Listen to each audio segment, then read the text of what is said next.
সবাই কেমন আছেন? ভালো আছেন?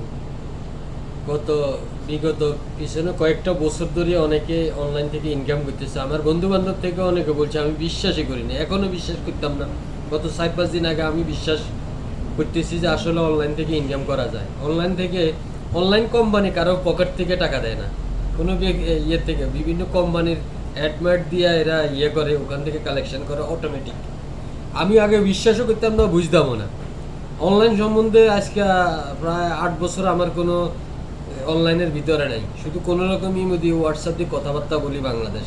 এই ছাড়া আর আমি কোনো রিসার্চই করি না, কারণ অনলাইন এত পরিমাণ এখন অনলাইনে সব কিছু ভাইরাল। এখন একটা বিজনেস করলে আপনি কাপড় কন, জুতা কন, যে কোনো অনলাইনে অ্যাড দিলে এত চলে, এটা আমি অতটা গুরুত্ব দিই না, কারণ আমি অন্য কাজের মধ্যে আছি। এই ধরনের চিন্তা চেতনা আমার ভিতরে কাজ করে না। এখন আমি অনেক কিছু ঘাটাঘাটি করে দেখলাম যে আসলেই কম্পিউটার থাকলে প্রতি মাসে 50-60 হাজার 1 লাখ টাকা ইনকাম করা কোনো ব্যাপারে না। আমি ও মাই গড, আমি এখন এই 7-8 বছরের জিনিসটা মিস করে আমি যে কত বড় বিরাট ভুল করছি এখন আমি বুঝি। তো সবাই তো জানেন আমি 2002 সাল থেকে কম্পিউটার চালাই, অনেক কিছু ওই সময় থেকে বুঝি। আমি কারোর সাথে হিংসা বিদ্বেষ আমার ভিতরে নাই।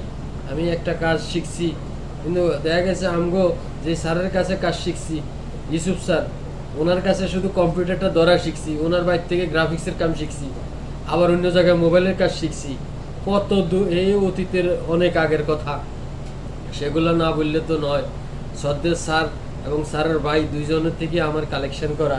ভবিষ্যতে এত এরপরে আমি এই কম্পিউটারের ভিতরে যত কাজ আছে এটা আমি ঢাকায় এক মানিক ভাই থেকে শিখা। উনি আমার বিতর্কত যত র্যাম, প্রসেসর, হার্ড ডিস্ক এগুলো সম্বন্ধে শিখেছে।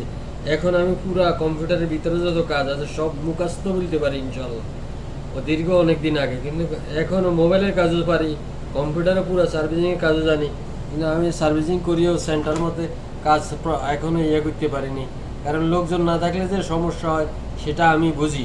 আমার সৌদি আরবে হেল্প করার মতো লোক নাই, যা আছে একটু আধা শিক্ষিত মূর্খর মতো আর কি, যা আমি সাকসেস হইতে পারিনি আর কি। তো ভালো থাকেন, সুস্থ থাকেন, আল্লাহ হাফেজ।